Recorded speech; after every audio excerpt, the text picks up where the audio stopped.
Tu ne comprends rien au moteur. L'exécutif millionnaire se moqua de l'enfant devant tout le monde. Mais quand le projet de 50 millions fut sur le point de s'effondrer, cet enfant fut son unique salut. Éloigne-toi de là avant de tout gâcher. La voix de Marc Dubois résonna dans le hangar industriel comme un coup de tonnerre. Ses chaussures italiennes claquaient contre le sol en béton, tandis qu'il avançait furieux vers la plateforme où un enfant de 11 ans observait avec attention le moteur le plus cher que l'entreprise avait construit en vain. Qui diable a laissé entrer un gamin ici? Louis Durand ne bougea pas. Ses yeux noisettes restèrent fixés sur le moteur V8 turbo-compressé qui reposait sur la plateforme de test, entouré de moniteurs et de capteurs clignotant de lumière rouge d'avertissement. Il portait un t-shirt usé et un pantalon légèrement trop grand, mais sa posture était celle de quelqu'un qui savait exactement ce qu'il regardait. « Monsieur Dubois, l'enfant ne fait qu'observer. » Hélène Durand tenta d'expliquer en essuyant nerveusement ses mains sur son tablier de nettoyage. Elle travaillait depuis 2 ans chez Automobiles de France comme personnel d'entretien et n'avait jamais vu son patron aussi énervé. « C'est mon fils. Je l'ai amené car je n'ai personne pour le garder aujourd'hui. Ton fils. » Marc l'interrompit d'un rire empreint de mépris. « Hélène, je t'ai embauché pour nettoyer les sols, pas pour transformer mon entreprise en garderie. C'est un projet de 50 millions d'euros, pas un parc d'attractions. » Autour de la plateforme, plus de 30 ingénieurs, techniciens et cadres observaient la scène. Certains détournaient le regard, mal à l'aise. D'autres murmuraient entre eux. L'ambiance dans le hangar était tendue depuis des heures. Le moteur, conçu pour la nouvelle supercar qui mettrait Automobiles de France sur la carte internationale, présentait des défaillances que personne ne pouvait expliquer. Les tests devaient être achevés ce jour même pour présenter les résultats au consortium japonais qui avait investi des millions dans le projet. « Maman, le problème est dans le système de synchronisation. » Louis parla pour la première fois. Sa voix claire mais respectueuse pointa du doigt une section spécifique du moteur. La soupape d'échappement du cylindre 3 ne se ferme pas au bon moment. C'est pourquoi les relevés de température sont inconsistants. Le silence qui suivit fut absolu. Même les machines semblèrent cesser de ronronner un instant. Marc Dubois resta paralysé, traitant ce qu'il venait d'entendre. Puis il éclata d'un rire qui résonna dans tout le hangar. « Vous avez entendu ça? L'enfant croit s'y connaître en moteur. » Il se tourna vers ses ingénieurs, cherchant des complices à son amusement. « Nous avons 11 ans d'expérience automobile ici. » Les ingénieurs rirent nerveusement, certains plus forts que d'autres, surtout ceux qui voulaient gagner les faveurs du patron. Rémi Leroy, le directeur de production, s'approcha en tapotant le dos de Marc. « Chef, les enfants d'aujourd'hui regardent des vidéos sur Internet et se croient experts. » « Exactement. » Marc continua de savourer le moment. Il s'agenouilla devant Louis avec un sourire moqueur, lui parlant comme à un bébé. « Regarde, champion, ce sont de vrais moteurs, pas les petites voitures jouets que tu as à la maison. Pourquoi ne vas-tu pas avec ta maman et la laisses-tu travailler pendant que les adultes résolvent des problèmes d'adultes ?»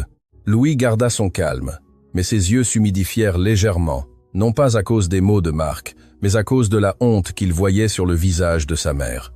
Hélène serrait si fort son chiffon de nettoyage que ses phalanges étaient devenues blanches. « Monsieur Dubois, s'il vous plaît !» Hélène murmura en prenant la main de son fils. « Nous nous en allons, cela n'arrivera plus. Attendez. » Henri Delacroix, l'ingénieur en chef du projet, s'approcha en essuyant ses mains graisseuses sur un chiffon. C'était un homme de 50 ans, avec des cheveux gris aux tempes et une expression perpétuellement fatiguée. « Qu'as-tu dit à propos du cylindre 3, gamin?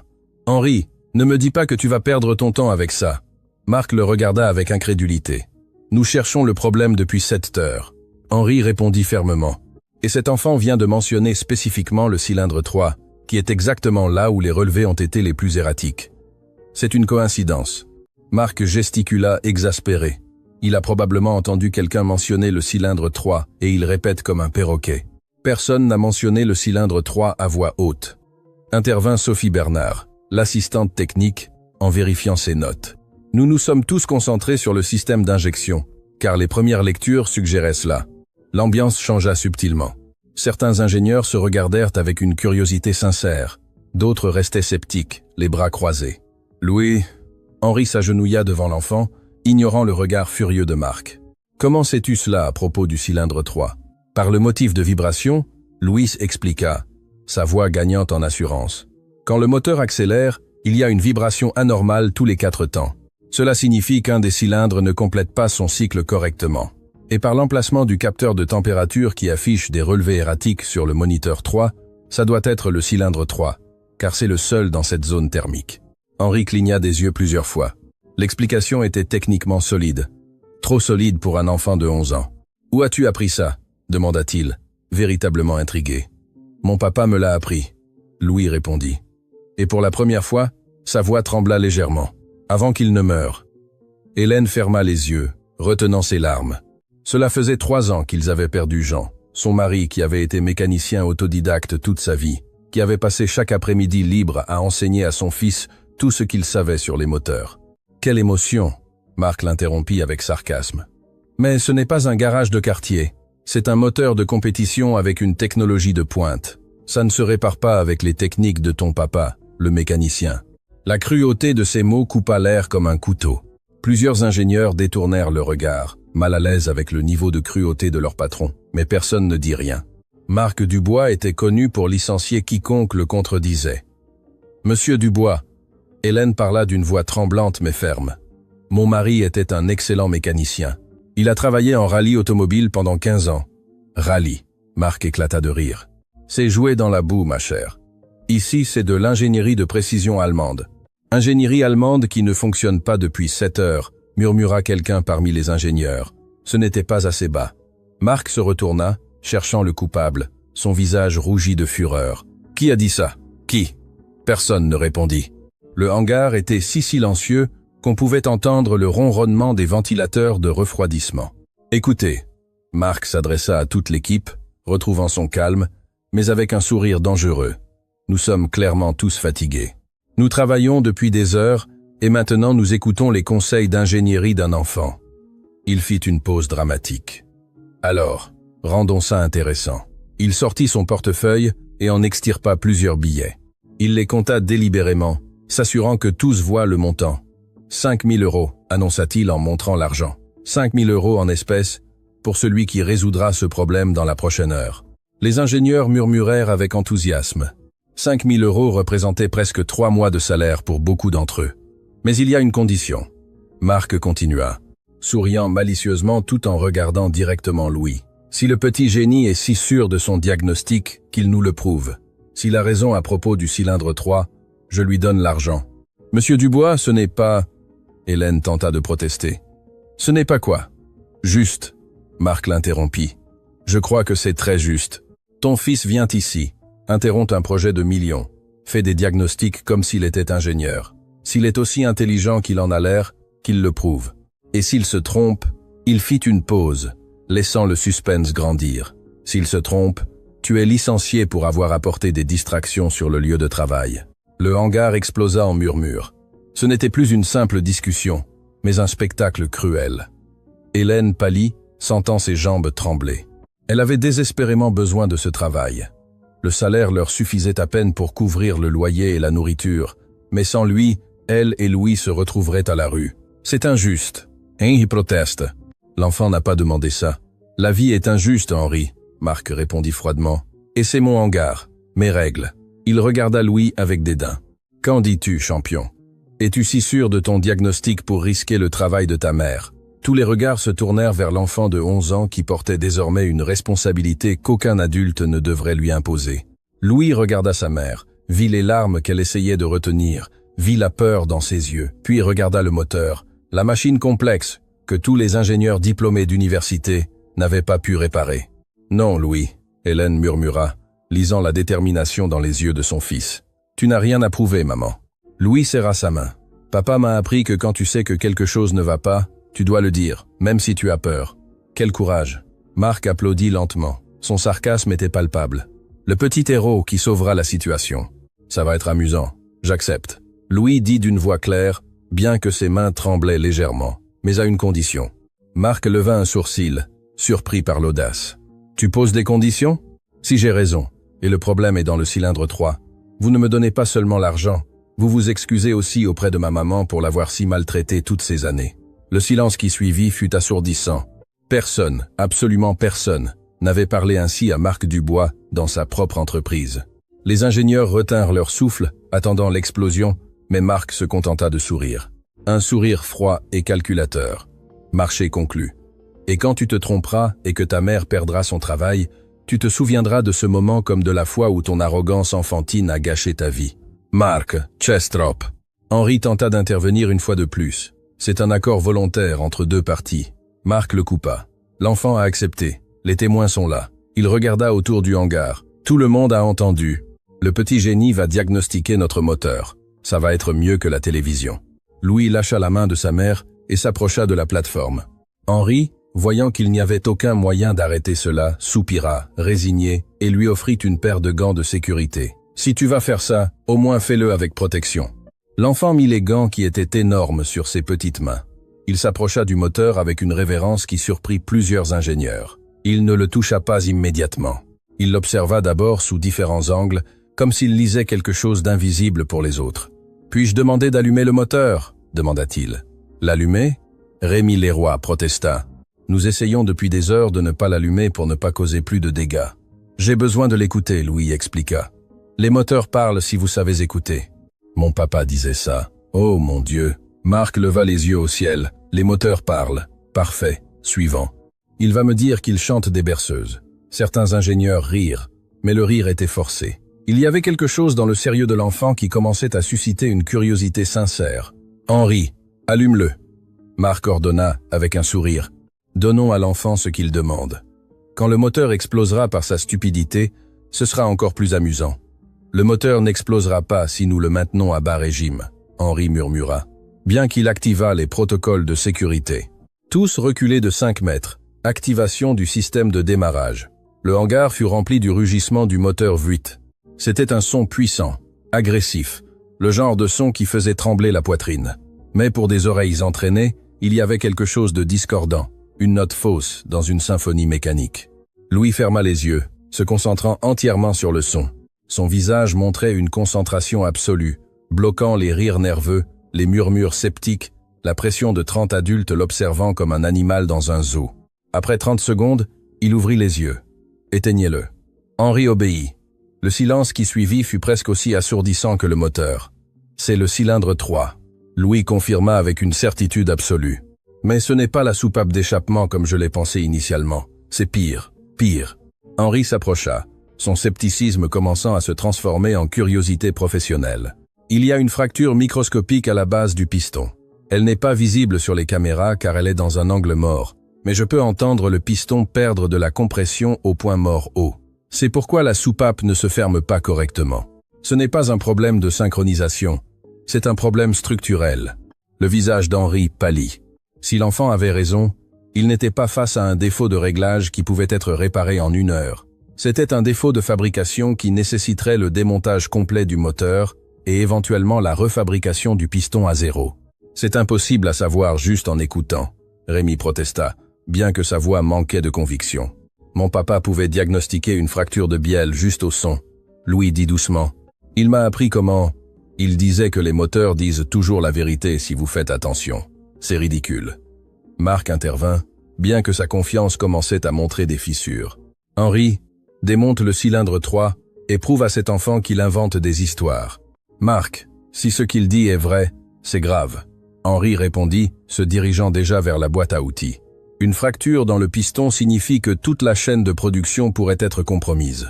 Et si ce n'est pas vrai, cela signifie que nous avons perdu 1 heure à écouter un enfant. Marc rétorqua. Fais-le vite. Ce qui suivit fut 45 minutes de tension absolue. Henri, assisté de 2 ingénieurs seniors, commença le processus méticuleux de démontage de la culasse du moteur pour accéder au cylindre 3. Chaque pièce était retirée avec la précision d'un chirurgien, chaque étape documentée par des photographies. Louis observait à la distance que sa mère l'obligeait à maintenir, mais ses yeux ne quittaient pas le processus. Hélène lui avait passé un bras autour des épaules, plus pour se rassurer elle-même que pour le consoler. « Mon chéri, quoi qu'il arrive, » elle murmura. « Je suis fier de toi. Nous allons nous en sortir, maman. » Louis répondit, bien que sa voix tremblât légèrement. « Papa m'a bien appris. » Marc faisait les 100 pas en regardant sa montre toutes les 2 minutes. Il avait appelé le consortium japonais pour les informer que les tests seraient retardés en raison de réglages techniques mineurs. Si cela s'avérait vrai, s'il y avait réellement un problème structurel dans les pistons, le scandale serait monumental. « Henri, à quel point es-tu proche ?» demanda-t-il avec impatience. « Presque. » Henri répondit, sa voix tendue. « Il utilisait un endoscope, une minuscule caméra qui permettait d'inspecter l'intérieur du piston sans le démonter complètement. « Donne-moi une minute pour… » Il s'arrêta brusquement. Son visage, visible sur le moniteur qui transmettait l'image de l'endoscope, perdit toute couleur. « Mon Dieu !» murmura-t-il. « Quoi ? Qu'est-ce qui se passe ?» Marc s'approcha en courant. Henri ne répondit pas immédiatement.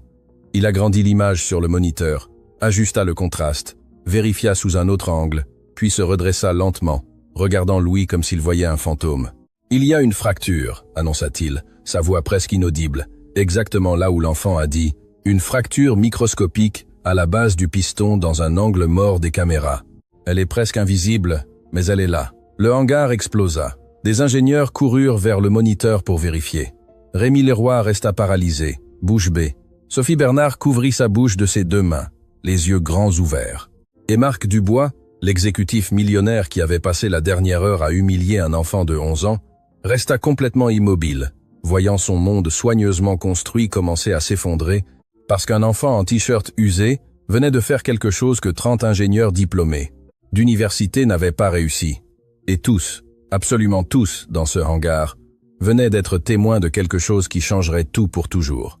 Le silence dans le hangar était si dense qu'il semblait solide. 30 paires d'yeux regardaient alternativement le moniteur qui montrait la fracture microscopique et l'enfant de 11 ans qui venait de diagnostiquer quelque chose qui avait échappé à toute l'ingénierie de pointe. D'Automobiles de France. Marc Dubois restait paralysé devant le moniteur. Son visage était passé du rouge furieux à un blanc cadavérique. Ses mains tremblaient légèrement alors qu'il tentait de traiter ce qu'il voyait. La fracture était si petite, si parfaitement située dans l'angle mort des caméras, que toute analyse visuelle normale l'aurait complètement manqué. « Ça ne peut pas être », murmura-t-il finalement. Sa voix avait perdu toute l'arrogance qui la caractérisait. « Henri, vérifie à nouveau. Ça doit être une erreur de l'endoscope. » Henri Delacroix ne répondit pas immédiatement. Il était trop occupé à prendre des mesures, des photographies supplémentaires, confirmant sous tous les angles possibles.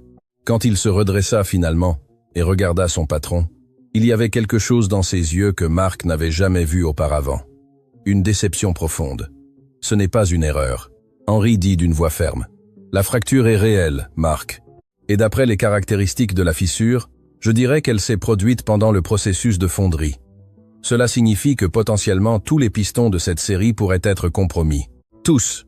Rémi Leroy faillit crier la question. « Henri, ça fait 200 moteurs déjà assemblés, 50 millions d'euros de production, 50 millions qui sont sur le point de devenir de la ferraille si nous n'agissons pas immédiatement. » Henri répondit, se dirigeant déjà vers son ordinateur. « Je dois contacter la fonderie de Lyon tout de suite. » Les ingénieurs explosèrent en conversation urgente. Certains couraient vers leur poste de travail, d'autres passaient des appels frénétiques.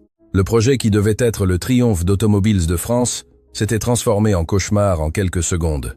Et au milieu de tout ce chaos, Louis restait aux côtés de sa mère, observant le monde des adultes s'effondrer autour de lui. Hélène le serrait fort dans ses bras, pleurant silencieusement sur ses cheveux. Ce n'étaient pas des larmes de tristesse, mais d'une fierté accablante mêlée de terreur quant à ce qui allait suivre. « Monsieur Dubois !» La voix de Sophie Bernard coupa le bruit. Elle tenait sa tablette avec une expression grave. « Le consortium japonais est en ligne. Ils veulent savoir pourquoi les tests ont été interrompus. » Marc la regarda comme si elle avait parlé une autre langue. Son cerveau semblait incapable de traiter plusieurs crises simultanément. « Dis-leur la vérité. » Louis parla, sa voix claire, bien qu'elle fût à peine un murmure au milieu du chaos. « Mon papa disait que mentir sur les problèmes mécaniques ne fait que les aggraver. » Tous les regards se braquèrent sur l'enfant. Marc l'observa avec une expression impossible à déchiffrer. Il était passé de l'arrogance à l'incrédulité et semblait maintenant être quelque part entre la honte et la fureur impuissante. « Ton papa. » Marc retrouva finalement sa voix, bien qu'elle sortît brisée. « Ton papa, le mécanicien de quartier, qui… Mon papa, le mécanicien, qui a sauvé 3 vies en diagnostiquant une défaillance des freins sur une voiture de rallye, quelques minutes avant une course. » Louis l'interrompit, et pour la première fois, il y avait de l'acier dans sa voix enfantine. Mon papa, qui a été reconnu par la Fédération internationale de rallye pour sa contribution à la sécurité automobile, mon papa, qui est mort en essayant de réparer la voiture d'un voisin pauvre qui n'avait pas d'argent pour l'emmener dans un garage officiel. Le hangar redevint silencieux. Henri arrêta de taper. Rémi resta le téléphone à mi-chemin de son oreille. Même Sophie, qui avait été témoin d'innombrables drames d'entreprise, sentit sa gorge se nouer. Hélène sanglota plus fort, se souvenant du jour où la police était arrivée à leur porte. Jean était sous une voiture levée, avec un cric hydraulique défectueux. Le voisin n'avait pas d'argent pour des équipements professionnels. Jean le savait, mais avait accepté d'aider quand même, car c'est ainsi que les choses se font entre gens décents. Le cric avait lâché. Il n'a jamais su ce qui l'avait frappé. Louis, mon chéri. Hélène murmura, essayant de le calmer, mais son fils avait trouvé une voix qu'il avait gardée silencieuse pendant 3 ans. Vous vous moquez de mon papa depuis 1 heure. Louis continua, regardant directement Marc avec une intensité qui ne devrait pas exister chez un enfant de 11 ans. Vous l'avez traité de mécanicien de quartier. Vous avez dit qu'il ne faisait que jouer dans la boue. Vous vous êtes moqué de tout ce qu'il m'a appris. Mais je viens de faire quelque chose qu'aucun de vos ingénieurs diplômés n'a pu faire. Marc tenta de parler, mais les mots ne vinrent pas. Et je ne l'ai pas fait pour gagner de l'argent. Je l'ai fait parce que ma maman a besoin de ce travail. Je l'ai fait parce que j'ai appris de mon papa que quand tu vois quelque chose de mal, tu le dis, même si les gens se moquent de toi. La voix de l'enfant se brisa légèrement. Je l'ai fait parce que ce moteur aurait échoué au premier test de vitesse, et quelqu'un aurait pu mourir, tout comme mon papa est mort. L'impact de ces mots frappa le hangar comme une vague physique. Plusieurs ingénieurs durent détourner le regard, incapables de supporter le poids de la vérité qui venait d'être jetée à leur visage. L'enfant qu'ils avaient vu comme un divertissement, comme une blague, venait de les sauver d'un désastre qui aurait pu coûter non seulement des millions, mais des vies. Rémi Leroy fut le premier à réagir. Il s'approcha lentement de Louis, s'agenouilla devant lui et tendit sa main. « Tu as raison, mon garçon. Et j'étais l'un de ceux qui ont ri. Je suis désolé. » Louis regarda la main tendue, puis Rémi et après un moment qui parut éternel, la serra. « Moi aussi, » dit Didier Lefebvre, un des ingénieurs seniors qui avait été particulièrement vocal dans ses moqueries initiales. Ton père t'a bien appris. Nous, avec tous nos diplômes, nous avons failli tuer quelqu'un par arrogance. Un par un, les ingénieurs commencèrent à s'approcher. Certains demandaient pardon directement, d'autres se contentaient d'acquiescer avec un respect sincère. C'était comme voir un mur de préjugés s'effondrer en temps réel. Mais tous ne participèrent pas. Marc Dubois restait debout près du moniteur, regardant la fracture qu'un enfant avait trouvée juste en écoutant. Son empire corporatif, construit sur l'image d'excellence et de supériorité, venait d'être renversé par un enfant en vêtements usés qui avait appris de son père dans un garage de quartier. Marc. Henri s'approcha de son patron, parlant à voix basse mais ferme. Nous devons prendre des décisions. Les Japonais attendent, et chaque minute qui passe, je sais. Marc le coupa. Sa voix était un murmure rauque. Il passa ses 2 mains dans ses cheveux, ébouriffant la coiffure parfaite qu'il maintenait toujours. Quand il regarda finalement où se trouvait Louis, il y avait quelque chose de différent dans ses yeux. Ce n'était pas exactement de l'humilité, mais l'arrogance aveugle avait été remplacée par quelque chose de plus complexe. Il s'approcha lentement. Chaque pas semblait lui coûter un effort monumental. Les ingénieurs s'écartèrent, créant un chemin entre le cadre et l'enfant. Hélène serra instinctivement son fils contre elle, comme si elle voulait le protéger de ce qui allait arriver. Marc s'arrêta devant eux pendant un long moment. Il les regarda simplement. Puis, à la surprise de absolument tout le monde, il s'agenouilla, se mettant à la hauteur de Louis. « Tu avais raison, sur tout, dit-il. » Et sa voix tremblait, sur le moteur, sur ton père, sur moi. Hélène retint son souffle. Ce n'était pas ce qu'elle avait espéré. Elle avait espéré de la fureur, un licenciement immédiat. Être même qu'on les escorte hors du bâtiment. Mais pas ça. Ton père était un homme meilleur que je ne le serai probablement jamais. Marc continua. Chaque mot semblait être arraché d'un endroit profond et douloureux. Il t'a appris à écouter, à observer, à penser. Moi, j'apprends seulement à mes employés à craindre. Louis ne répondit pas immédiatement. Il étudia le visage de l'homme qui avait humilié sa mère. Qui avait insulté la mémoire de son père? Sur ce visage, il vit quelque chose qu'il reconnut, car il l'avait vu dans le miroir après la mort de son père. La douleur. Monsieur Dubois, Louis dit doucement. Mon papa m'a aussi appris que tout le monde fait des erreurs. L'important, c'est ce que nous faisons après les avoir commises. Marc ferma les yeux, et à la stupéfaction de tous, une larme roula sur sa joue. L'exécutif millionnaire, l'homme qui avait bâti un empire automobile et qui ne montrait jamais de faiblesse, pleurait devant 30 employés. Il se tourna vers la mère de Louis, sa voix à peine audible. « Tu m'as demandé de ne pas maltraiter ton fils. Mais je ne l'ai pas seulement maltraité, je t'ai maltraité pendant 2 ans. Je t'ai traité comme si tu étais invisible, comme si tu n'avais pas d'importance. » Hélène ne savait pas quoi dire. Elle avait rêvé de ce moment, que son patron reconnaisse son humanité. Mais maintenant que cela se produisait, c'était surréaliste. J'ai fait un marché. Marc continua en se redressant mais sans se lever. Un marché dont j'aurais honte le reste de ma vie. J'ai parié le travail d'une mère célibataire sur l'intuition de son fils de 11 ans. Quel genre d'homme fait ça? Le genre d'homme qui peut encore changer. Henri intervint doucement. Il connaissait Marc depuis 15 ans et ne l'avait jamais vu ainsi. S'il choisit de le faire, Marc hocha la tête lentement, puis se leva, sortit à nouveau son portefeuille, en extirpa les 5 000 € qu'il avait utilisés pour se moquer, et les offrit à Louis. « Un marché est un marché, dit-il. Tu l'as gagné honnêtement. » Louis regarda l'argent. C'était plus d'espèces qu'il n'en avait jamais vu de sa vie. 5 000 € paieraient le loyer pendant des mois. Achèteraient de la nourriture, peu, être même aiderait, avec les dettes d'hôpital qu'ils avaient encore de la dernière année de son père. Mais au lieu de prendre l'argent, il regarda sa mère. Hélène lut la question dans ses yeux, et même si chaque fibre de son être lui criait de prendre cet argent, elle hocha lentement la tête, laissant son fils décider. « Gardez votre argent », Louis dit finalement. « Mais respectez l'autre partie de l'accord. » L'autre partie. Marc cligna des yeux, confus. « Vous m'avez présenté vos excuses à moi, mais l'accord était que vous vous excusiez auprès de ma maman pour toutes ces années. » Le hangar était si silencieux qu'on pouvait entendre le bourdonnement des lumières fluorescentes. Marc regarda Hélène et pour la première fois, il la vit vraiment. Non pas comme la femme qui nettoyait les sols, non pas comme une employée sans importance, mais comme une personne, une mère célibataire qui avait perdu son mari et qui travaillait 2 emplois pour élever son fils. Une femme qui arrivait tôt et partait tard, qui ne se plaignait jamais, qui maintenait les salles de bain plus propres que n'importe quel hôtel de luxe. Hélène Durin. Marc prononça son nom complet pour la première fois. « Je vous dois des excuses qui vont au-delà des mots. Je vous ai traité comme si vous n'existiez pas. J'ai ignoré votre humanité, votre douleur, votre lutte. Et le pire, c'est que ce n'était pas seulement aujourd'hui. Ça a été tous les jours pendant 2 ans. » Hélène sentit les larmes couler librement sur ses joues. Maintenant, ce n'étaient pas des larmes de tristesse, mais de quelque chose de beaucoup plus complexe. C'était la douleur d'années d'invisibilité, enfin reconnue. C'était la validation que sa souffrance avait été réelle, non imaginée. « Vous ne méritiez rien de tout cela, » Marc continua. « Et votre fils, cet enfant extraordinaire que vous avez élevé seul, vient de sauver mon entreprise d'un scandale qui nous aurait détruits. Non seulement cela, il a probablement sauvé des vies. Et je l'ai traité comme... » Il ne put terminer la phrase. Il se couvrit le visage de ses 2 mains, ses épaules tremblantes.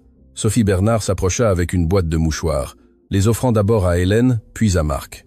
C'était un petit geste, mais à ce moment-là, il sembla briser quelque chose dans l'ambiance.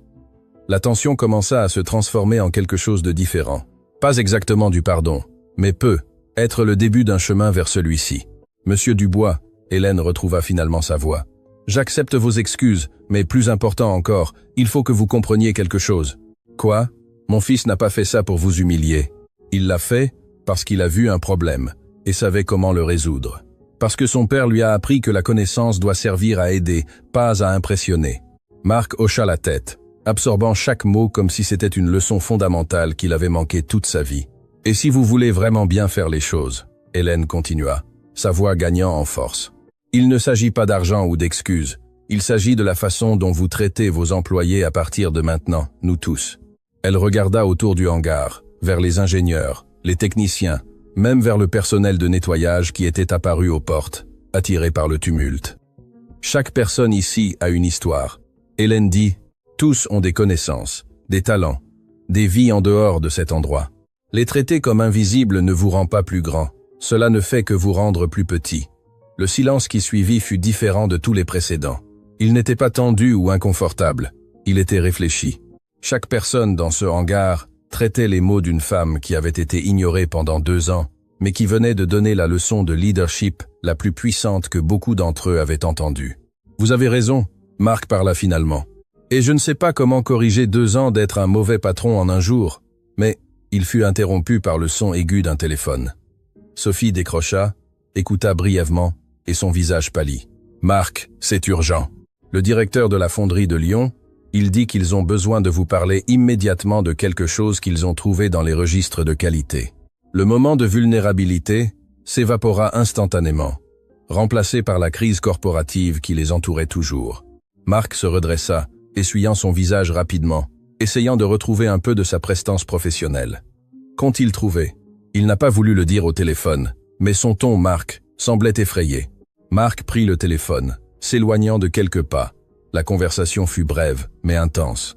Son expression passa de sérieuse à horrifiée en quelques secondes. Quand il raccrocha, sa main tremblait visiblement. « Henri, j'ai besoin que tu viennes ici maintenant », ordonna-t-il, sa voix tendue. L'ingénieur en chef s'approcha rapidement. Marc lui montra quelque chose sur le téléphone, probablement un document ou une photographie qu'on lui avait envoyée. Henri lut et son visage perdit toute couleur. « Mon Dieu !» murmura-t-il. « Combien ?»« Tous !» Marc répondit. « Tous les pistons de la série 8000. Et ce ne sont pas seulement des fractures, il y a de la contamination dans l'alliage. » La conversation était suffisamment basse pour que la plupart ne puissent pas entendre les détails, mais la panique était évidente. Rémi s'approcha, puis Didier, puis d'autres ingénieurs. Bientôt, un cercle de cadres chuchotait d'urgence. Louis, observant de loin avec sa mère, fronça les sourcils.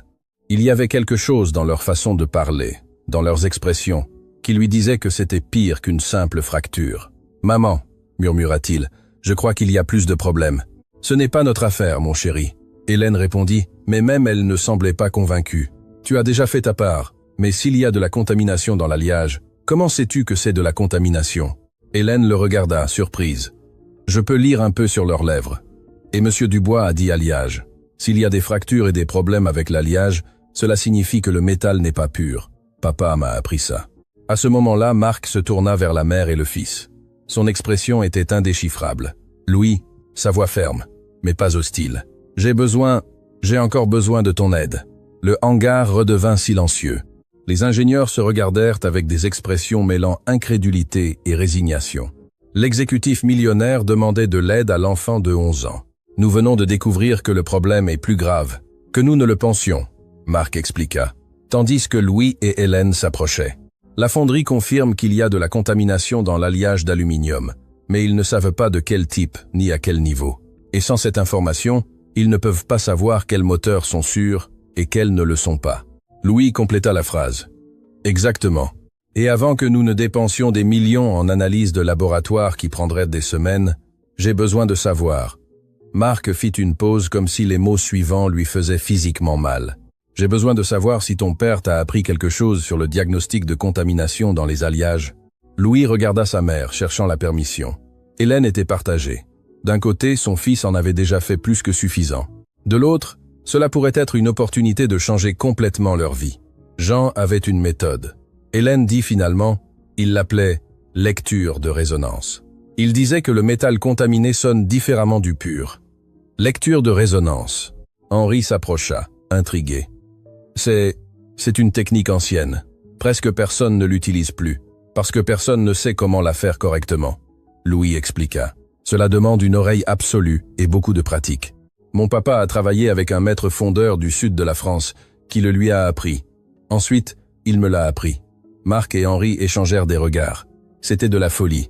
Ils envisageaient de confier une analyse de millions d'euros à une technique ancienne et à un enfant. Mais ce même enfant venait de trouver une fracture que toute leur technologie de pointe avait manqué. « De quoi as-tu besoin, Louis ?» Marc demanda finalement. Louis réfléchit un instant. « J'ai besoin de 3 pistons de différents lots de production et d'une pièce silencieuse. »« Sophie, organise ça immédiatement !» Marc ordonna. Puis il regarda Louis avec une expression qui était mi-espoir, mi-désespoir. « Si tu peux faire ça, si tu peux nous aider à éviter une inspection complète qui nous coûterait des millions et des mois de retard, j'essaierai. » Louis dit simplement « C'est ce que mon papa aurait fait. » Tandis qu'il préparait l'espace et apportait les pistons, personne dans ce hangar ne pouvait imaginer que ce qui allait se passer changerait non seulement le destin d'Automobile de France, mais révélerait un secret enfoui depuis des années. Un secret qui reliait Marc Dubois à Jean Durand de manière que personne, pas même Hélène, n'aurait pu imaginer. La salle de test acoustique était un cube parfait aux murs capitonnés, conçu pour éliminer tout écho ou interférence sonore. Louis était assis au centre, entouré de 3 pistons de différents lots de production, chacun marqué de codes indiquant son origine. Les lumières fluorescentes avaient été remplacées par un éclairage tamisé pour favoriser la concentration. En dehors de la salle, derrière un épais panneau de verre, Marc observait aux côtés d'Henri et d'un groupe restreint d'ingénieurs seniors. Hélène était là aussi, se mordant la lèvre inférieure avec une telle force qu'elle menaçait de saigner. Voir son fils de 11 ans assumer la responsabilité de sauver un projet de 50 millions d'euros était une torture silencieuse. « Es-tu sûr qu'il peut faire ça ?» Marc demanda à voix basse, sans quitter l'enfant des yeux. « Mon fils peut faire des choses extraordinaires. » Hélène répondit, sa voix tremblante mais fière. Jean l'a entraîné depuis qu'il avait 6 ans. Il disait que Louis avait un don. Marc se tendit visiblement en entendant le nom de Jean. Ses mains se serrèrent contre le verre, les phalanges blanchissant. Henri le remarqua, fronçant légèrement les sourcils. « Marc, tu vas bien ?»« Je vais bien, » mentit-il, mais sa voix se brisa. « Henri, j'ai besoin de te parler maintenant. » Ils s'éloignèrent du groupe, se dirigeant vers un coin du couloir. Marc semblait au bord de l'effondrement. Il s'appuya contre le mur, respirant profondément. « Henri, savais-tu qui était le mari d'Hélène? Savais-tu? Qu'est-ce que tu veux dire? » Jean Durand. Ce nom ne te dit rien. Henri réfléchit un instant, puis ses yeux s'ouvrirent complètement. « Attends, Jean Durand, le mécanicien qui a travaillé sur le projet Faucon il y a... Mon Dieu, il y a 12 ans. Le même. » Marc murmura en passant ses mains dans ses cheveux. « Et moi, c'est moi qui l'ai renvoyé de ce projet. » Le silence qui suivit fut lourd, chargé d'implications qu'Henri commençait à comprendre. « Marc, qu'as-tu fait? Le projet Faucon était ma première grande opportunité en tant que directeur. » Marc commença, sa voix à peine audible. « Contrat militaire, des millions en jeu. Jean Durand était le meilleur mécanicien de l'équipe. Tous le respectaient, mais j'étais jeune, arrogant. J'avais besoin de montrer que j'étais le patron. » Henri ferma les yeux, sachant exactement où cette histoire allait. Jean a trouvé un problème dans les alliages que nous utilisions. Marc continua. Il a dit qu'il ne respectait pas les spécifications militaires, qu'il pourrait céder sous un stress extrême. Il voulait arrêter la production, faire des tests supplémentaires, et tu ne l'as pas laissé faire. Henri compléta la phrase. Je lui ai dit qu'il exagérait. Je lui ai dit qu'un mécanicien d'atelier n'avait pas l'éducation pour remettre en question des ingénieurs doctorants. Je l'ai humilié devant toute l'équipe. Exactement comme j'ai humilié son fils aujourd'hui. La dévastation sur le visage de Marc était totale. Ce n'était pas seulement de la culpabilité, c'était le poids d'une connexion qui rendait tout ce qui s'était passé ce jour-là 1000 fois pire. Je l'ai licencié pour insubordination, Marc avoua. Je lui ai dit que s'il ne pouvait pas suivre les ordres sans questionner, qu'il parte, et il est parti. Et le projet a continué sans lui. Et qu'est-il arrivé au projet Faucon? Marc rit amèrement. 3 des véhicules ont échoué lors d'opérations sur le terrain. Défaillance moteur, exactement là où Jean l'avait prédit. Heureusement, il n'y a pas eu de mort, mais des blessures. Henri, des hommes ont subi de graves brûlures. Le contrat a été annulé. L'entreprise a perdu des millions et j'ai failli perdre ma carrière. Mais tu as survécu, Henri observa. J'ai survécu parce que mon père avait des relations, parce que nous avons pu étouffer le scandale, parce que nous avons payé des indemnités silencieuses. Marc glissa le long du mur jusqu'à s'asseoir par terre, et Jean Durand a été mis sur liste noire de l'industrie automobile. Personne n'a voulu l'embaucher après qu'il ait causé des problèmes sur un projet militaire. Henri s'assit aux côtés de son patron, traitant l'ampleur de ce qu'il venait d'entendre. C'est pour ça qu'il a fini par travailler dans de petits garages. C'est pour ça qu'il est mort sous une voiture avec un cric hydraulique bon marché. Marc murmura, les larmes coulant librement. Maintenant, s'il avait conservé sa carrière, s'il avait eu les ressources, l'équipement adéquat, tu ne peux pas te blâmer pour un accident. Henri dit, bien qu'il ne semblât pas très convaincu. Je ne peux pas. Tu ne vois pas le lien? J'ai détruit sa carrière par mon ego. Il a fini par travailler dans des conditions dangereuses parce qu'il n'avait pas d'autre choix. Et aujourd'hui, son fils a dû me sauver de commettre exactement la même erreur encore une fois. La voix de Sophie interrompit par l'interphone du couloir. Monsieur Dubois, Henri, vous devez voir ça. Louis a terminé l'analyse. Les 2 hommes se levèrent, Marc s'essuyant rapidement le visage. Quand ils revinrent à la fenêtre d'observation, ils trouvèrent Hélène les regardant avec une expression étrange, comme si elle avait senti que quelque chose d'important avait été discuté. Louis était debout à l'intérieur de la salle, les 3 pistons organisés en une rangée claire. Il pointa le premier. C'est le plus propre. L'alliage est presque pur, juste des traces minimales d'autres éléments. Il est sûr. Il pointa le deuxième. Celui-ci a de la contamination, mais dans des limites acceptables. Il fonctionnerait probablement sans problème, bien qu'il ne soit pas idéal pour la compétition. Finalement, il pointa le troisième. Celui-ci est très contaminé, du plomb assurément. Mais il y a aussi autre chose. Un alliage qui ne devrait pas être là. Si ce piston était utilisé dans un moteur à grande vitesse, il défaillerait. Et quand il défaillerait, il pourrait causer un incendie. La précision du diagnostic laissa tout le monde silencieux. Rémi, qui était resté sceptique, même après la fracture, s'approcha du verre avec une expression de stupéfaction totale. Un enfant de 11 ans vient de faire une analyse qui nous aurait coûté 50 000 € et 2 semaines en laboratoire, murmura Sophie. Elle vérifiait frénétiquement les registres sur sa tablette. Marc, c'est grave. Le lot 847 a été utilisé dans 73 moteurs qui ont déjà été envoyés à des clients. 73. Marc sentit le sol s'ouvrir sous ses pieds, y compris les prototypes que nous avons envoyés au Japon. Y compris cela, la crise qu'il pensait gérable venait de se transformer en catastrophe potentielle. 73 moteurs avec des pistons contaminés entre les mains des clients, certains probablement déjà installés dans des véhicules qui pourraient être testés sur des pistes à grande vitesse. Nous devons lancer un rappel produit immédiat, Henri dit, sa voix de commandement prenant le contrôle. Contactez chaque client, récupérez chaque moteur avant que quelqu'un ne meure. Marc compléta, l'ironie n'échappant à personne. 12 ans après avoir ignoré Jean Durand à propos d'alliage défectueux, il était sur le point de commettre la même erreur fatale. Sauf que cette fois, le fils de Jean l'avait sauvé. Louis sortit de la salle acoustique en enlevant les gants de sécurité qui lui étaient trop grands. Hélène l'enveloppa immédiatement dans un câlin, murmurant des mots de fierté à son oreille. L'enfant la serra en retour, mais ses yeux étaient fixés sur Marc. Il y avait quelque chose dans l'expression du cadre que Louis ne pouvait pas déchiffrer complètement. C'était plus que de la gratitude ou de la honte. Cela ressemblait à une douleur ancienne, une culpabilité profonde. « Monsieur Dubois, » Louis dit doucement, « vous connaissiez mon papa ?» La question tomba comme une bombe. Hélène se figea. Les ingénieurs échangèrent des regards mal à l'aise. Henri ferma les yeux. Sachant que ce moment était inévitable, Marc s'agenouilla devant l'enfant pour la 2e fois ce jour-là. Mais cette fois, c'était différent. Il n'y avait pas d'orgueil blessé ou d'arrogance brisée. Il n'y avait qu'un homme confrontant la pire erreur de sa vie à travers les yeux du fils de sa victime. « Oui », dit-il simplement. « J'ai connu ton père. » Hélène recula d'un pas, sa main couvrant sa bouche. « Quoi? Quand? Jean n'a jamais... » « Il y a 12 ans, » Marc répondit sans quitter Louis des yeux. « Ton père a travaillé pour moi sur un projet très important. Il était extraordinaire, le meilleur dans ce qu'il faisait. Et qu'est-il arrivé ?» Louis demanda, bien que quelque chose dans son ton suggérait qu'il soupçonnait déjà la réponse. « J'étais jeune et stupide. Ton père a trouvé un problème que je n'ai pas voulu voir. Il m'a dit que les alliages que nous utilisions n'étaient pas sûrs.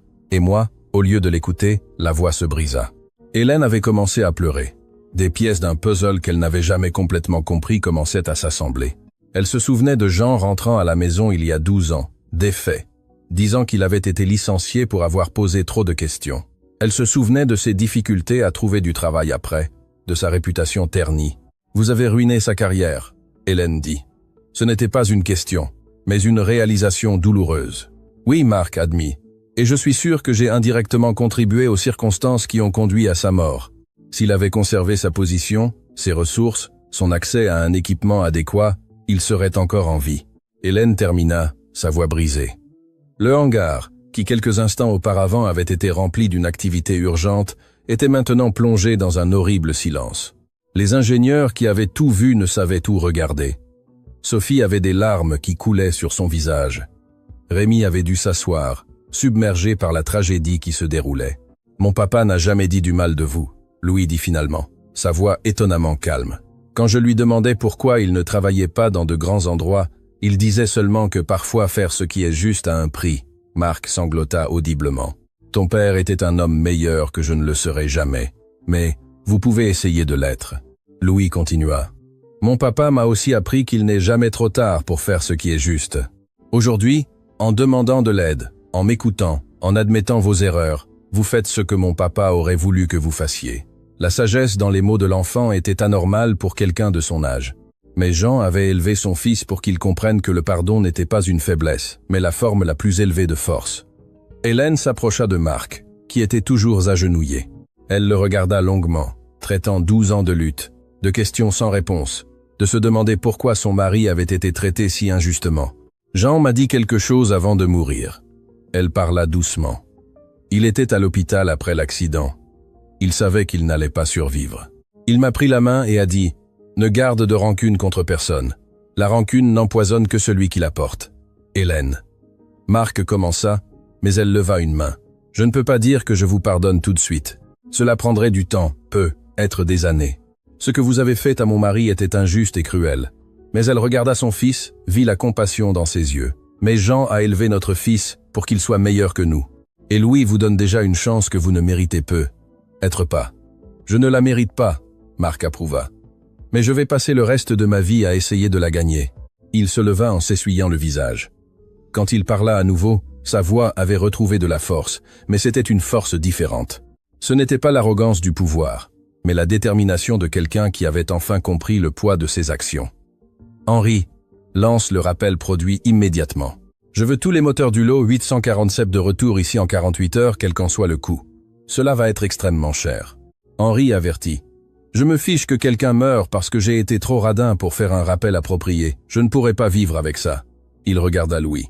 J'ai déjà assez sur la conscience. Il se tourna vers Sophie. Contacte notre service juridique. Je veux qu'ils enquêtent sur tout ce qui concerne le licenciement de Jean Durand il y a 12 ans. S'il y a un moyen de dédommager sa famille rétroactivement, je veux que cela soit fait. Marc, cela pourrait exposer l'entreprise à des poursuites. Rémi protesta. Qu'il le fasse. Je préfère être poursuivi que de continuer à être le genre d'homme qui détruit des carrières par ego. Il regarda Hélène. Je ne peux pas vous rendre votre mari. Je ne peux pas vous rendre les 12 années que vous avez passées à lutter seul, mais je peux essayer de rendre les choses un peu moins difficiles à partir de maintenant. Que suggérez-vous? Hélène demanda avec prudence. J'offre un poste permanent de consultante en qualité familiale, non pas de personnel de nettoyage, consultante, avec un salaire de 5 000 € par mois et tous les avantages et un fonds éducatif complet pour Louis, dès maintenant et jusqu'à ce qu'il termine l'université de son choix. Le hangar explosa en murmures. C'était une offre extraordinaire qui allait bien au-delà de toute compensation raisonnable. Et une chose de plus, Marc continua. Je veux créer la bourse Jean Durand, une bourse annuelle complète pour les enfants de travailleurs automobiles qui veulent étudier l'ingénierie, en mémoire d'un homme qui en savait plus que nous tous réunis, mais qui n'a jamais eu l'occasion de le démontrer correctement. Hélène commença à pleurer de manière incontrôlable. Ce n'était pas des larmes de tristesse, mais d'un mélange complexe de douleur pour ce qu'elle avait perdu, et de soulagement que finalement le sacrifice de son mari soit reconnu. Louis serra sa mère dans ses bras, la laissant pleurer contre son épaule. C'était un rôle inversé, le fils consolant la mère, mais il le faisait avec une maturité qui brisait le cœur. « Maman, murmura-t-il, papa serait fier de toi, et je crois qu'il serait fier que nous donnions une chance à Monsieur Dubois. Ton père a toujours été une meilleure personne que moi. » Hélène répondit entre les larmes. « Je suppose que nous avons élevé un fils qui a hérité de cela. » Marc observait la scène, sentant le poids complet de ce qu'il avait fait et de ce qu'il devait faire pour y remédier. Il savait qu'aucune somme d'argent ou d'excuses n'effacerait le passé. Mais juste peut-être, il pouvait honorer la mémoire de Jean Durand en devenant le genre de leader que l'homme avait mérité de servir. Monsieur Dubois. Louis s'approcha en tendant sa petite main. J'accepte au nom de ma famille, mais à une condition, quelle qu'elle soit. Marc dit en serrant la main de l'enfant. Que lorsque vous créerez la bourse au nom de mon papa, vous racontiez son histoire complète. Pas seulement qu'il était un bon mécanicien, qu'il était un homme qui a fait ce qui est juste même quand cela lui a tout coûté, pour que d'autres jeunes apprennent que l'intégrité compte plus que le succès. Marc hocha la tête. Incapable de parler à cause du nœud dans sa gorge. Cet enfant de 11 ans lui donnait des leçons de leadership qu'aucun MBA ne pourrait enseigner. Marché conclu. Il réussit finalement à dire « Ce qu'aucun d'eux ne savait à ce moment-là, c'est que l'histoire de ce jour allait filtrer, qu'un ingénieur allait enregistrer une partie de la confrontation, qu'en quelques semaines l'histoire de l'enfant génial et de l'exécutif humilié deviendrait virale, et que cette viralité apporterait à la fois des opportunités incroyables et des dangers que personne d'entre eux n'aurait pu anticiper. 3 semaines s'étaient écoulées. Depuis ce jour qui a tout changé chez Automobile de France. Le rappel massif était en cours, les 73 moteurs compromis étant récupérés un par un. Marc avait tenu chaque promesse. Hélène avait maintenant son propre bureau avec son nom sur la porte. Louis avait un fonds éducatif qui garantissait son avenir et les papiers pour la bourse Jean Durand étaient en cours de finalisation. Mais rien de tout cela ne prépara la famille Durand à ce qui se passa lorsque Didier Lefebvre, l'ingénieur qui avait été particulièrement vocal dans ses moqueries initiales, publia une vidéo sur les réseaux sociaux. C'était un clip de 45 secondes pris discrètement avec son téléphone portable. Il montrait Louis expliquant le cylindre 3, Marc riant cruellement. Puis le moment où Henri confirma que l'enfant avait raison. Didier l'avait titré « Enfant génial, humilie l'exécutif millionnaire et sauve un projet de 50 millions ». La vidéo explosa. En 24 heures, elle avait 2 millions de vues. En 48, elle avait franchi la barre des 10 millions. Les médias de tout le pays commencèrent à appeler. Les chaînes de télévision voulaient des interviews. Les magazines automobiles demandaient l'histoire complète. Et les réseaux sociaux ne cessaient de commenter. « Cet enfant en sait plus que les ingénieurs doctorants », disait un commentaire avec 50 000 j'aime. « L'humilité du cadre à la fin restaure ma foi en l'humanité », disait un autre. « Quelqu'un d'autre pleure ? Cette histoire est magnifique », commentait une troisième personne. Mais tous les commentaires n'étaient pas positifs. Certains utilisateurs commencèrent à enquêter plus en profondeur, cherchant des informations sur Automobiles de France, sur Marc Dubois, sur le projet Faucon d'il y a 12 ans, et ce qu'ils trouvèrent commença à changer le récit. Saviez-vous que cet exécutif a été impliqué dans un scandale militaire il y a des années? Publia un compte de nouvelles automobiles. Véhicules défectueux, soldats blessés, les registres publics sont là. Le père de l'enfant a travaillé pour lui et a été licencié injustement. Ajouta un autre compte d'enquête. C'est plus profond qu'il n'y paraît. Assise dans son nouveau bureau, Hélène lisait les commentaires, le cœur battant. Louis était à l'école, ignorant la tempête médiatique qui se formait. Marc avait convoqué une réunion d'urgence pour cet après-midi. « Je ne m'attendais pas à ce que ça devienne viral comme ça », Sophie disait en vérifiant les statistiques sur son ordinateur. Elle était dans le bureau de Marc avec Henri, Rémi et Hélène. Les mentions d'Automobiles de France ont augmenté de 1000%. Certaines positives, beaucoup compliquées. Compliqué est un euphémisme, Rémi ajouta en montrant sa tablette. Nous avons des reporters qui campent devant le bâtiment. Le consortium japonais reçoit des questions sur la raison pour laquelle ils ont fait affaire avec nous après le scandale du projet Faucon. Marc était debout près de la fenêtre, regardant la rue où l'on voyait effectivement plusieurs camionnettes de médias. Sa posture était tendue, mais différente de l'arrogance d'il y a quelques semaines. C'était la tension de quelqu'un qui savait qu'il allait enfin devoir affronter son passé publiquement. « Que veux-tu faire ?» Henri demanda directement. « Dire la vérité. » Marc répondit sans se retourner. Complète, sans dissimulation. Marc.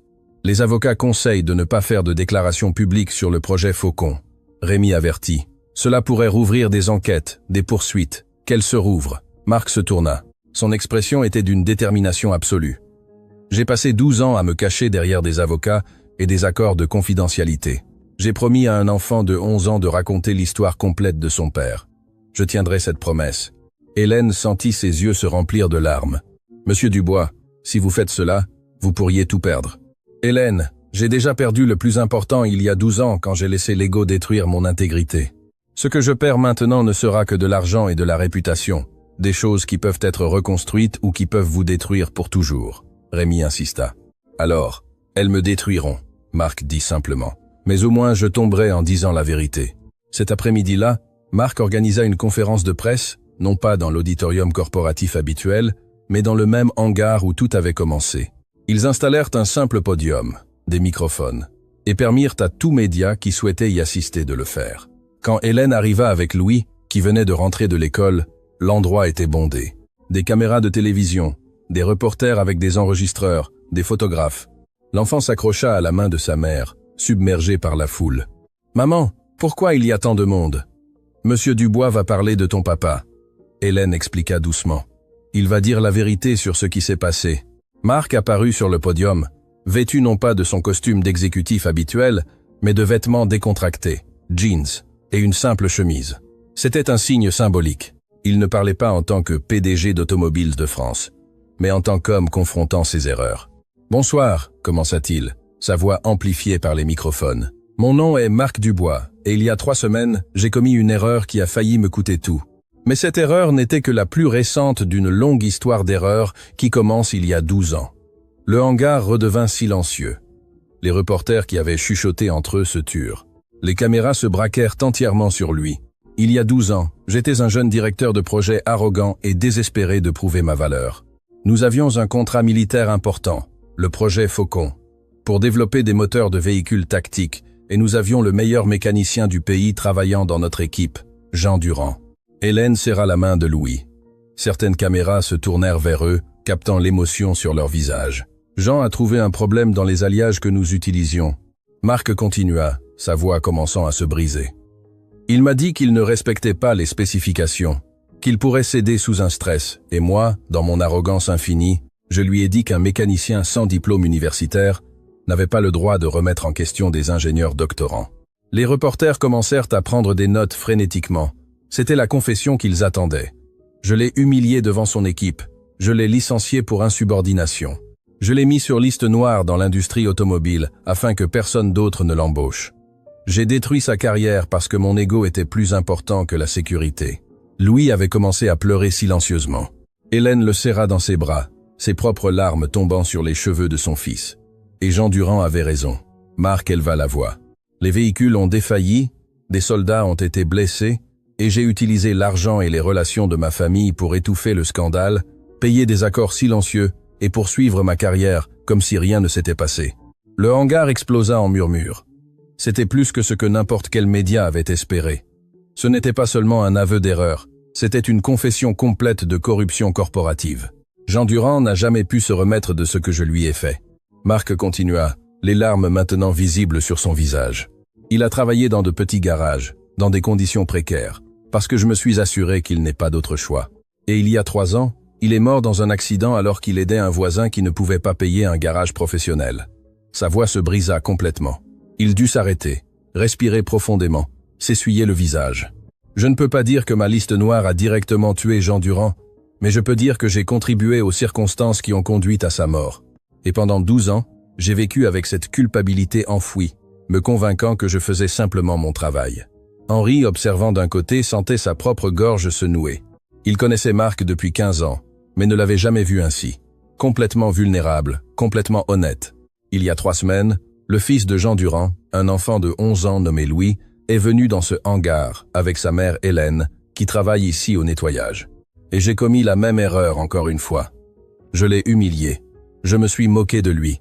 J'ai parié le travail de sa mère contre son savoir. Les caméras se déplacèrent pour capturer la réaction de Louis, qui regardait maintenant directement Marc avec une expression mêlant douleur et quelque chose de plus profond. Et cet enfant, juste en écoutant un moteur, a diagnostiqué un problème que 30 ingénieurs diplômés n'avaient pas trouvé. Il a sauvé notre projet, a probablement sauvé des vies et m'a enseigné la leçon la plus importante que j'ai apprise en 42 ans, que le savoir ne vient pas des diplômes ou des postes, mais de la passion, du dévouement et de la volonté de faire ce qui est juste. Marc fit une pause en cherchant Louis et Hélène dans la foule. Quand leurs yeux se rencontrèrent, il hocha légèrement la tête. C'est pourquoi je suis ici aujourd'hui, non pas pour nettoyer mon image corporative ou protéger la réputation d'Automobiles de France. Je suis ici pour tenir une promesse que j'ai faite à cet enfant, raconter l'histoire complète de son père. Jean Durand était un héros que l'industrie automobile n'a pas mérité. Un homme qui a choisi l'intégrité plutôt que la carrière, la vérité plutôt que la commodité. L'émotion dans le hangar était palpable. Plusieurs reporters avaient les larmes aux yeux. Les caméramens continuaient d'enregistrer, capturant chaque seconde de cette confession extraordinaire. Aujourd'hui, j'annonce la création de la bourse Jean Durand. Marc continua, retrouvant un peu de calme. Une bourse complète pour les enfants de travailleurs automobiles qui veulent étudier l'ingénierie. Mais ce ne sera pas seulement une bourse. Ce sera un programme qui racontera l'histoire de Jean, qui enseignera aux jeunes ingénieurs que l'intégrité vaut plus que n'importe quel contrat, qu'écouter tout le monde dans votre équipe est plus important que de maintenir des hiérarchies. Il s'essuya le visage une fois de plus. Et enfin, je démissionne de mon poste de PDG d'Automobiles de France. L'annonce tomba comme une bombe. Les reporters crièrent des questions simultanément. Les caméras s'affolèrent, essayant de capturer les réactions. Henri fit un pas en avant, surpris, mais Marc leva une main. Je ne peux pas diriger cette entreprise en portant la culpabilité de ce que j'ai fait à Jean Durand. Ce ne serait pas juste pour les employés qui méritent un leader intègre. À ma place, je propose Henri Delacroix, un homme qui a démontré pendant 15 ans que l'excellence technique et l'humanité peuvent coexister. Henri resta paralysé. Cela ne faisait pas partie du plan. Marc ne lui avait rien dit. Mais je ne quitte pas Automobiles de France complètement. Marc ajouta. Je vais travailler sur le plancher de production comme technicien apprenti sous la supervision d'Hélène Durand. Qui en sait plus sur le fonctionnement réel de cette entreprise que je ne le saurai jamais. Hélène laissa échapper un son entre le rire et le sanglote. C'était surréaliste. L'exécutif millionnaire qui l'avait humilié offrait maintenant de travailler sous sa supervision. « J'ai beaucoup à apprendre », Mark conclut, « sur les moteurs, sur les gens, sur le leadership, et je vais apprendre des personnes que j'ai sous-estimées tout au long de ma carrière, en commençant par la famille Durand. » Il descendit du podium sans prendre de questions. Les reporters criaient, les caméras le suivaient, mais il marcha directement vers Louis et Hélène. Il s'agenouilla devant l'enfant, se mettant à sa hauteur pour la 3e fois. « J'ai tenu ma promesse », dit-il doucement, assez bas pour que seuls eux puissent l'entendre malgré le chaos ambiant. « J'ai raconté l'histoire complète de ton père, et je vais passer le reste de ma vie à essayer d'honorer sa mémoire. » Louis le regarda longuement, puis, à la surprise de tous, il l'étreignit. C'était un câlin d'un enfant à un adulte qui apprenait à être meilleur. Un câlin qui disait que le pardon était possible, que la rédemption était réelle. Les caméras capturèrent ce moment. L'image d'un enfant de 11 ans étreignant l'homme qui avait détruit la vie de son père deviendrait iconique. Elle apparaîtrait sur des couvertures de magazines, dans des journaux télévisés nationaux, dans des articles sur le leadership et la rédemption. Mais pour Louis, il ne s'agissait pas de l'image. Il s'agissait de quelque chose que son père lui avait appris, que tous méritent une seconde chance s'ils sont prêts à faire le travail difficile de changer. Cette nuit-là, dans le petit appartement où Hélène et Louis vivaient, ils regardèrent les nouvelles ensemble. Chaque chaîne parlait de la conférence. Les commentaires sur les réseaux sociaux s'étaient multipliés par millions. « Maman », Louis demanda en regardant. « Papa serait fier. » Hélène le serra fort. « Ton papa serait plus fier de toi que de toute autre chose au monde. Non seulement pour être intelligent, mais pour avoir un cœur qui choisit le pardon plutôt que la rancune. « Papa me manque », Louis murmura, les premières larmes qu'il versait librement depuis que tout avait commencé. « Moi aussi, mon chéri, chaque jour. Mais, tu sais ce que je pense ?» Hélène lui caressa les cheveux. « Je pense que papa nous regarde, et je pense qu'il sourit parce que son fils fait exactement ce qu'il aurait fait. Utiliser son savoir pour aider, et utiliser son cœur pour guérir. » Le téléphone d'Hélène vibra. C'était un message d'Henri. « Réunion demain 9 H. Des personnes importantes veulent rencontrer Louis. Des opportunités que nous n'aurions jamais imaginées. » Hélène lut le message avec un mélange d'émotion et de peur. Le monde avait vu son fils, et cela signifiait que sa vie tranquille était sur le point de changer de façon qu'elle ne pouvait pas prédire. « Louis, je crois que tout est sur le point de changer, » elle dit doucement. « Pour le meilleur ou pour le pire. Je ne sais pas, mon chéri, mais nous y ferons face ensemble comme toujours. » Ce qu'aucun des deux ne savait, c'est que parmi les millions de personnes qui avaient vu la vidéo et la conférence de presse, il y avait quelqu'un qui avait reconnu Louis, quelqu'un du passé de Jean qu'il avait cherché pendant des années, quelqu'un qui avait des informations qui changeraient tout ce qu'il pensait savoir sur l'accident qui avait coûté la vie à Jean Durand. Et cette personne était en route pour les retrouver, apportant avec elle des vérités à la fois belles et dévastatrices. L'histoire de Louis et Mark avait captivé le monde, mais la vraie histoire, la complète, commençait à peine à se révéler. La femme qui apparut à l'accueil d'Automobiles de France 2 jours après la conférence de presse ne semblait pas avoir plus de 60 ans, mais elle portait la dignité de quelqu'un qui avait beaucoup vécu. Elle portait un porte-document en cuir usé, et ses yeux, de la même couleur noisette que ceux de Louis, se remplirent de larmes au moment où elle vit la photo de l'enfant dans l'article de magazine sur le comptoir de l'accueil. « J'ai besoin de parler à Hélène Durand », dit-elle d'une voix tremblante à Pauline, la réceptionniste. « C'est urgent.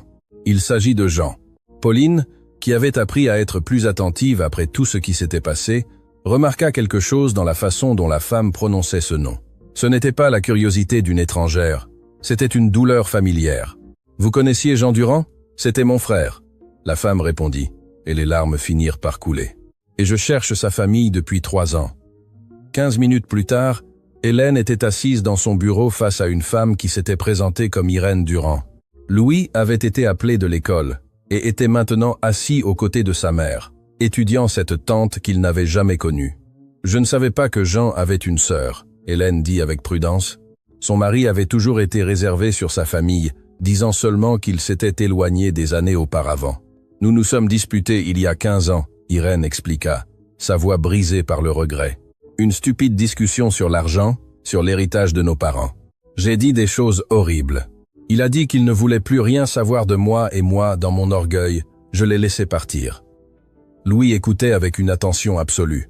Son père n'avait jamais mentionné avoir des frères et sœurs. « J'ai essayé de le chercher pendant des années. » Irène continua, sortant des papiers de son porte-document. « Mais Jean avait changé de ville.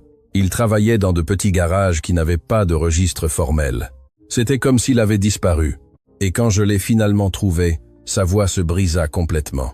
Hélène lui tendit une boîte de mouchoirs, son propre cœur s'accélérant avec une anticipation douloureuse. Quand je l'ai finalement trouvé, ce fut parce que j'ai vu son nom dans le rapport d'accident. Je suis arrivé 3 jours après ses funérailles. Irène sanglota ouvertement maintenant.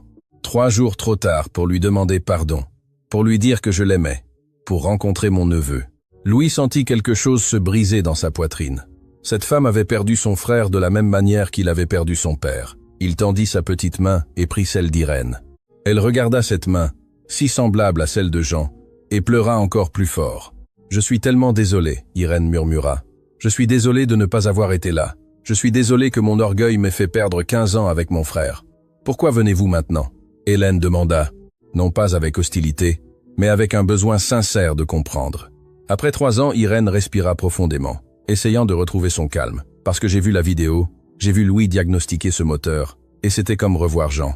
Mon frère faisait exactement ça. Il bougeait la tête de la même manière. Il écoutait avec la même concentration. Elle sortit d'autres papiers de son porte-documents. Et parce que j'ai besoin que vous connaissiez la vérité sur l'accident. Hélène se tendit immédiatement.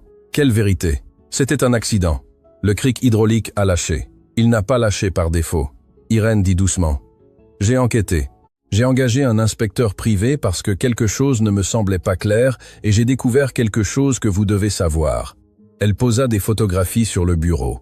C'était celle du garage où Jean était mort, des restes du cric hydraulique, des rapports techniques. Le cric hydraulique avait un problème connu, Irène expliqua. Le fabricant avait émis un rappel produit 2 ans avant l'accident. Mais le propriétaire du garage, essayant d'économiser de l'argent, ne l'a jamais réparé. Il savait que l'équipement était dangereux et l'a quand même laissé en usage. Hélène couvrit sa bouche de ses 2 mains. Pendant 3 ans, elle avait pensé que la mort de Jean avait été de la malchance, un destin cruel. Mais ceci, j'ai intenté une action civile contre le propriétaire du garage, Irène continua. L'affaire a été réglée il y a 2 mois. J'ai gagné. Elle sortit une épaisse enveloppe et la posa devant Hélène. L'accord était de 350 000 €, de l'argent qui aurait dû aller à la famille de Jean depuis le début. Si j'avais été là pour me battre pour vous, Hélène ne pouvait pas traiter ce qu'elle entendait. 350 000 €, c'était plus d'argent qu'elle n'en avait vu de toute sa vie. Je ne veux pas de cet argent. Irène dit fermement. Ce n'est pas à moi. C'est à vous, c'est à Louis. C'est le moins que je puisse faire après avoir fait défaut à mon frère. Nous ne pouvons pas accepter cela. Hélène commença, mais Irène leva une main. Hélène, laissez-moi finir. Y a-t-il autre chose que vous devez savoir sur Jean? Quelque chose qui explique pourquoi il était si spécial, pourquoi Louis a hérité de ce don extraordinaire. Elle sortit un vieux dossier rempli de papiers jaunis et de photographies décolorées. Notre père, le grand-père de Louis, fut l'un des concepteurs originaux de moteurs Ferrari en Italie dans les années 50. C'était un génie mécanique qui n'a jamais obtenu de crédit parce qu'il était un immigré, parce qu'il n'avait pas les titres formels. Louis se pencha en avant, fasciné. Hélène était aussi complètement absorbée. Papa a tout appris à Jean. Irène continua en montrant des photographies d'un homme âgé travaillant dans un atelier, un jeune Jean observant avec une attention respectueuse la technique de lecture, de résonance, le diagnostic par le son. Tout cela vient de notre père. Ce sont des techniques qui se perdent, car personne ne les documente, car elles sont considérées comme désuètes. Mais elles ne sont pas désuètes, Louis dit, sa voix pleine d'émerveillement. Elles sont parfaites. C'est de l'art. Exactement. Irène sourit à travers ses larmes. Et toi, Louis, tu es la 3e génération de cette tradition. Ton arrière-grand-père a conçu des moteurs qui ont gagné des courses au Mans. Ton père aurait pu être le meilleur ingénieur automobile de sa génération si le système ne l'avait pas écrasé. Et toi? Elle prit les mains de l'enfant avec tendresse. Tu vas être ce qu'ils n'ont pas pu être. Tu auras les opportunités qui leur ont été refusées et tu porteras le nom Durand là où il aurait toujours dû être, au sommet de l'ingénierie automobile. À ce moment-là, on frappa à la porte. C'était Henri, accompagné de Marc et de 3 personnes qu'Hélène ne reconnaissait pas. 2 hommes et une femme, tous vêtus formellement de costumes coûteux. Hélène, Louis. Henri dit clairement ému. Je vous présente le docteur François Leclerc, directeur de l'école polytechnique de Paris, la docteure Anne Dubois, doyenne de l'ingénierie à la Sorbonne Université, et monsieur Takeshi Yamamoto, représentant du consortium automobile japonais. Les 3 visiteurs entrèrent avec des expressions de respect sincères. Le docteur Leclerc fut le premier à parler. « Jeune Louis, nous avons vu les vidéos, nous avons lu votre histoire, et nous aimerions vous offrir une bourse complète pour étudier l'ingénierie automobile dans notre institut, en commençant par un programme spécial pour jeunes talents. » Non seulement cela, la docteure Dubois ajouta, « La Sorbonne Université est également intéressée par la création d'un programme spécial de mentorat. Nous voulons documenter les techniques que votre père vous a enseignées, les préserver, les enseigner à la prochaine génération d'ingénieurs. » Monsieur Yamamoto parla dans un espagnol sikh, prudent, mais correct. Et le consortium japonais souhaiterait financer un laboratoire de recherche en votre nom, un lieu où les techniques traditionnelles et la technologie moderne pourraient se combiner. Hélène était submergée. Louis semblait sous le choc. Irène pleurait à nouveau, mais cette fois de joie pure. Il y a plus. Marc parla pour la première fois et sa voix était différente. Ce n'était plus la voix du cadre arrogant. C'était la voix d'un homme humble. La bourse Jean Durand a reçu des dons de 37 entreprises automobiles du monde entier. Nous avons des fonds pour accorder des bourses à 100 étudiants chaque année pendant les 10 prochaines années. Il s'agenouilla devant Louis, ce qui était devenu sa posture habituelle pour parler à l'enfant qui lui avait enseigné l'humilité. « Ton père a changé ma vie 2 fois. » Marc dit, « Une fois il y a 12 ans, en essayant de m'apprendre à faire ce qui est juste, et une autre fois il y a 3 semaines à travers toi, réussissant enfin à me faire apprendre cette leçon. Tout ce qui se passe maintenant, toutes ces opportunités sont l'héritage de Jean Durand. » Louis regarda sa mère, cherchant un guide. Hélène avait des larmes qui coulaient sur son visage, mais elle hocha la tête. « Ton papa voudrait que tu saisisses ces opportunités, mon chéri, mais seulement si c'est ce que tu veux. » Irène ajouta rapidement, « Tu n'as rien à décider maintenant. Tu es un enfant. Tu mérites d'être un enfant. » Louis réfléchit un long moment. Puis il parla avec une clarté qui surprit tous les adultes présents. « Mon papa m'a appris que la connaissance est une responsabilité, que quand tu sais faire quelque chose qui peut aider les autres, tu as l'obligation de le faire. Il a utilisé son savoir pour sauver des vies, pour aider des gens qui ne pouvaient pas payer des garages chers, pour m'enseigner tout ce qu'il savait. Il se leva face à tous ces adultes puissants, avec la confiance tranquille de quelqu'un qui savait exactement qui il était. Je veux accepter ces opportunités. Je veux étudier, apprendre, grandir, mais pas pour être célèbre ou riche. Je veux le faire pour honorer mon papa, pour que son savoir ne meure pas, pour que d'autres enfants comme moi, de familles comme la mienne, puissent avoir des opportunités. » Le docteur Leclerc sourit largement. « C'est exactement le genre d'étudiant que nous voulons, et c'est exactement le genre d'ingénieur dont le monde a besoin. » La docteure Dubois ajouta. Monsieur Yamamoto s'inclina respectueusement. « Votre père serait très fier. » Henri s'essuya discrètement les yeux. Même les visiteurs distingués étaient visiblement émus. Ce n'était pas seulement un enfant intelligent, c'était un enfant avec le cœur à la bonne place. « Il y a quelque chose que j'aimerais demander. » Louis continua. « Quelque chose d'important, n'importe quoi. » Marc répondit immédiatement. « Je veux que ma tante Irène en fasse partie. Elle a connu mon grand-père, a appris de lui. Elle peut aider à documenter les techniques que mon papa m'a enseignées. » Et elle, sa voix se brisa légèrement. « Elle est de la famille. C'est la seule chose qui me reste de mon papa, en dehors de maman. » Irène laissa échapper un son entre le sanglot et le rire, se levant pour étreindre son neveu. « Je serai honoré, mon amour. Je serai tellement honoré. » Hélène rejoignit l'étreinte. Les 3 générations de Durand enfin réunies après des années de séparation, de douleur et de perte. « Alors c'est décidé. » Henri annonça en souriant largement. Un nouveau chapitre commence. Dans les semaines qui suivirent, l'histoire continua de se dérouler de manière que personne n'aurait pu anticiper. La confession de Marc avait provoqué des enquêtes dans toute l'industrie automobile sur les pratiques corrompues. 5 autres cadres dans d'autres entreprises avaient été contraints de démissionner. Les réglementations de sécurité avaient été renforcées. Automobiles de France, sous la direction d'Henri, était devenu un modèle de transparence et d'éthique. Hélène, désormais directrice des relations du travail, avait mis en place des programmes garantissant que chaque employé, quelle que soit sa position, soit écouté et valorisé. Marc tint sa promesse. Il travaillait sur le plancher de production comme technicien apprenti, portant des combinaisons de travail tachées de graisse au lieu de costumes coûteux. Les premiers jours furent humiliants, mais il apprit plus sur sa propre entreprise en 2 semaines sur le plancher qu'en 10 ans au bureau de direction. « C'est ironique », dit-il à Henri un jour alors qu'il nettoyait des outils. « J'ai mis 42 ans à comprendre ce que Jean Durand a su toute sa vie. Que le vrai leadership ne consiste pas à être au-dessus et à regarder en bas, mais à être au milieu, travaillant aux côtés de tous. » Le programme de la bourse Jean Durand fut officiellement lancé avec une cérémonie dans le même hangar où tout avait commencé. 100 étudiants de familles de travailleurs reçurent des bourses complètes.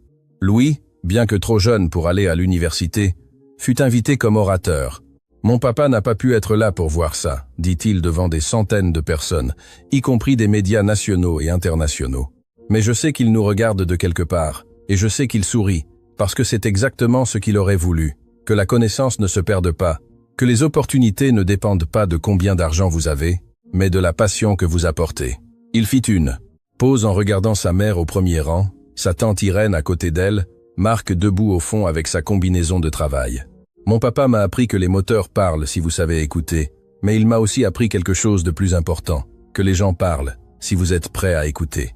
Peu importe qu'ils soient cadres ou employés de nettoyage, ingénieurs ou mécaniciens, tous ont quelque chose de précieux à enseigner si vous avez l'humilité d'apprendre. » L'audience se leva pour une ovation qui dura plusieurs minutes. Ce n'était pas seulement pour Louis, mais pour tout ce qu'il représentait. Une histoire de perte transformée en héritage, d'orgueil transformé en humilité, d'erreur transformée en rédemption.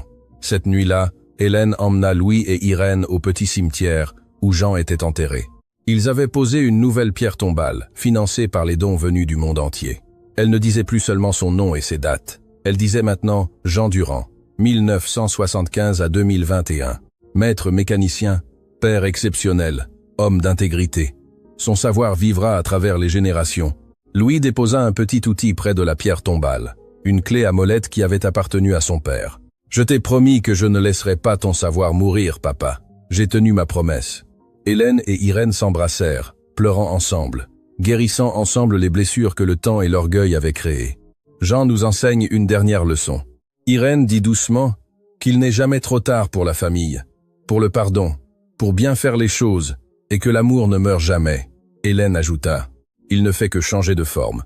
Maintenant, il vit en Louis, dans tous ces étudiants qui recevront des bourses, dans chaque personne qui apprendra ces techniques que Jean a préservées. » Louis leva les yeux vers le ciel, où les premières étoiles commençaient à apparaître.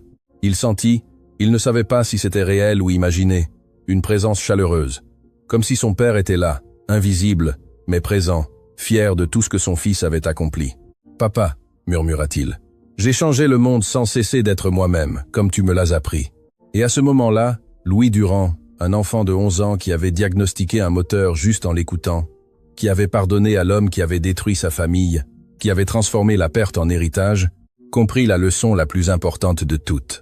Que le vrai succès ne se mesure pas en argent ou en diplôme, mais en combien de vies vous touchez, combien de personnes vous aidez, combien de biens vous laissez dans le monde.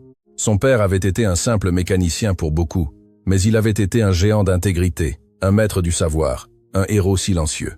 Et maintenant, 3 générations après qu'un immigré italien ait conçu des moteurs Ferrari sans crédit, son arrière-petit-fils était sur le point de porter cet héritage à des hauteurs que personne n'avait imaginées, non pas parce qu'il était plus intelligent que d'autres, mais parce qu'il avait appris les leçons les plus importantes, humilité, intégrité, et que la connaissance n'a de valeur que lorsqu'elle est partagée.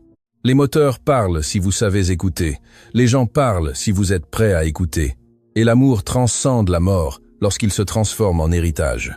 C'était le véritable héritage de Jean Durand, et c'était le plus précieux de tous.